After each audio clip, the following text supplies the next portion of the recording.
आगामी महानगरपालिका निवडणुकीआधीच महायुतीत कमालीची धुसफूस, अनेक जिल्ह्यात युती न करण्याची स्थानिक पदाधिकाऱ्यांची मागणी, भाजप नेत्याकडून डिवचणी तर शिवसेनेकडूनही स्वबळाचे नारे। ऐन दिवाळीत नवी मुंबई आणि पनवेलमध्ये अग्नितांडव, वाशीमध्ये रहिवासी इमारतीतल्या आगीत चौघांचा मृत्यू तर कामोठेतल्या आगीत दोघं दगावले। पोलिसांच्या आश्वासनानंतर पुण्यातल्या सारसबागेत उद्या दिवाळी पहाट रंगणार, आयोजकांना हिंदुत्ववादी संघटनांनी धमक्या दिल्या होत्या। दीपावलीच्या पर्वात आज लक्ष्मीपूजन, केरसुणी, लाह्या, बत्ताशांनी बाजारपेठा सजल्या तर संध्याकाळी लक्ष्मीसह कुबेर, भगवान विष्णू आणि गणेशाचं पूजन। लक्ष्मीपूजनानिमित्त शेअर बाजारात मुहूर्त ट्रेडिंगसाठी फक्त 1 तासासाठी खुला राहणार।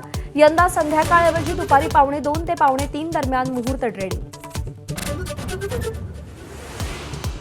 मराठवाड्यात शेतकऱ्यांना 346 कोटींची मदत मंजूर, पंधरवड्यातील चौथा आदेश जारी। मदत मात्र दिवाळीनंतर शेतकऱ्यांच्या खात्यावर जमा होण्याची शक्यता।